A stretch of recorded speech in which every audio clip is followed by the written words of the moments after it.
Hola, ¿qué tal? Amigos de iNoticias MX de la Raza 1060, ahora vamos a platicar y yo le agradezco que haya venido Alfonso Couceiro, abogado de migración, a este estudio, a platicar con nosotros, a sacarnos cantidad de dudas que tenemos. Y bueno, de entrada vamos a platicar del tema migratorio, que está bastante complicado en la frontera, digo, ambas fronteras lo están viviendo. Y yo creo que la pregunta principal, ustedes que son expertos, ¿qué problema tienen todas esas personas que están en espera de una cita, dicen ellos, con un abogado de migración? ¿Por qué están pidiendo una cita y cómo se les podría resolver? Buenos días, Armando, ¿cómo estás? Gracias por la invitación, lo primero, y buenos días a todos los oyentes. El principal problema que estamos viendo aquí en la frontera viene por las solicitudes de asilo. Gente que viene de otros países de Latinoamérica, que quiere pedir ayuda en Estados Unidos porque tienen problemas en su país de origen.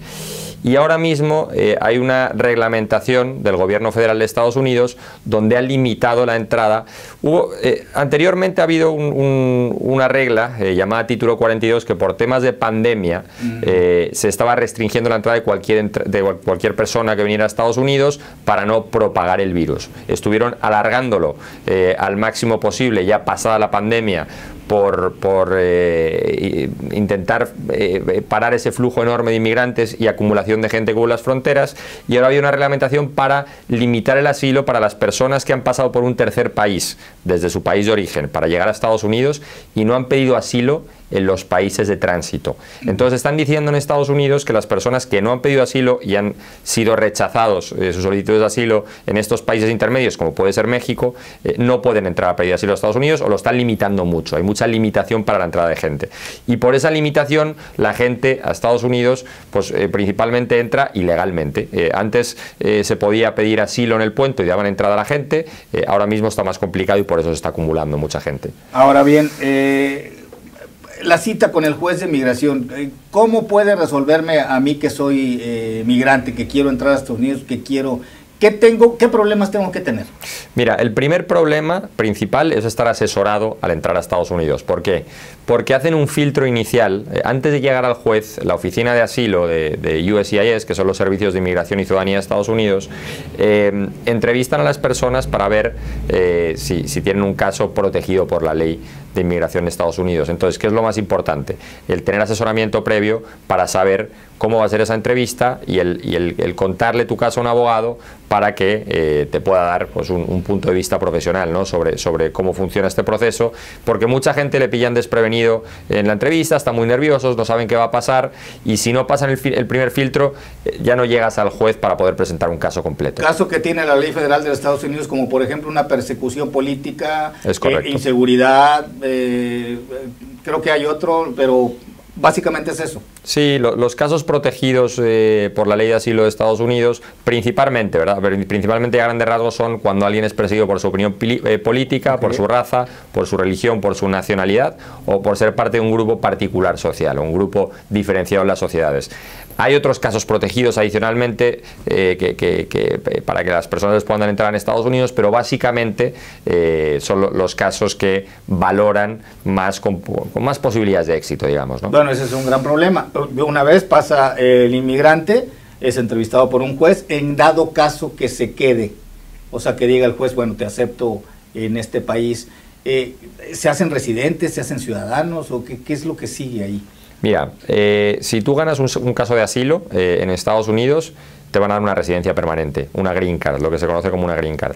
Para hacerte ciudadano de Estados Unidos tienes que haber tenido una green card en estos casos por 5 años, ininterrumpidamente, haber vivido en Estados Unidos por estos 5 años, y ya si cumples con el resto de requisitos que se solicitan para la ciudadanía, puedes calificar para un pasaporte americano. Que son varios años, ¿no? Son 5 años, son 5 años. Sí, en todos los casos son 5 años, salvo cuando la residencia es por un matrimonio con un ciudadano americano o ciudadana americana, donde se reduce a 3. Bueno, y dejando a un lado el tema de los migrantes, porque bueno, si hablamos de eso, son muchos, la gente común, el ciudadano común que vive en Matamoros o que vive a veces en Bronzeville y que no tiene documentos, ¿qué tiene que hacer para arreglar primero su residencia? Tengo entendido que así son los pasos, ¿no?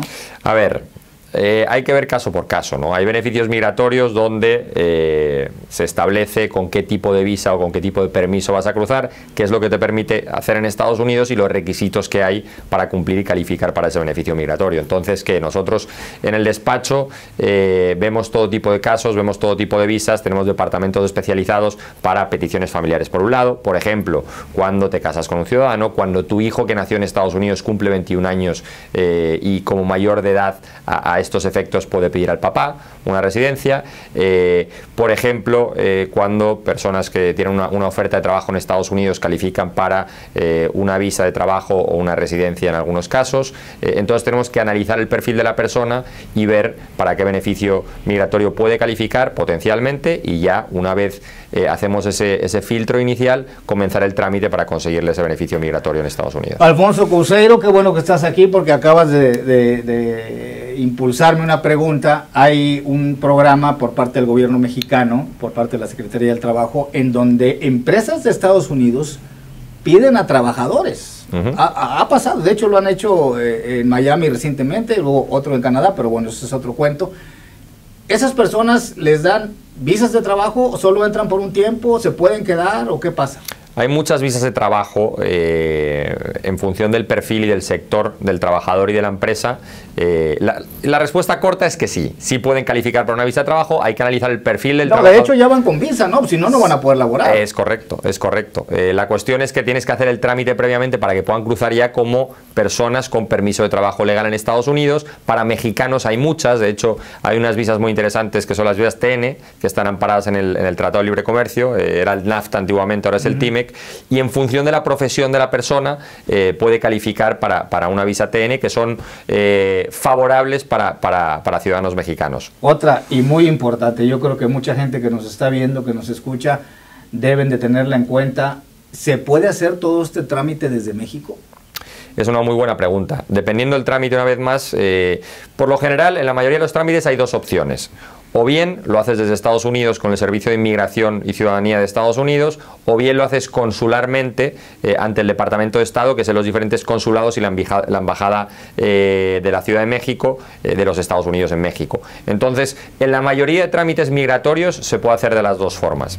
O sea, si yo considero que tengo oportunidad de tener una green card o ser residente, y tengo pues todos los elementos, lo puedo hacer, por ejemplo, en el consulado, si soy de Matamoros, en el consulado de Estados Unidos aquí en Matamoros. Dependiendo, por lo general, para las peticiones familiares, por ejemplo, para calificar para una green card, se tramitan desde Ciudad Juárez.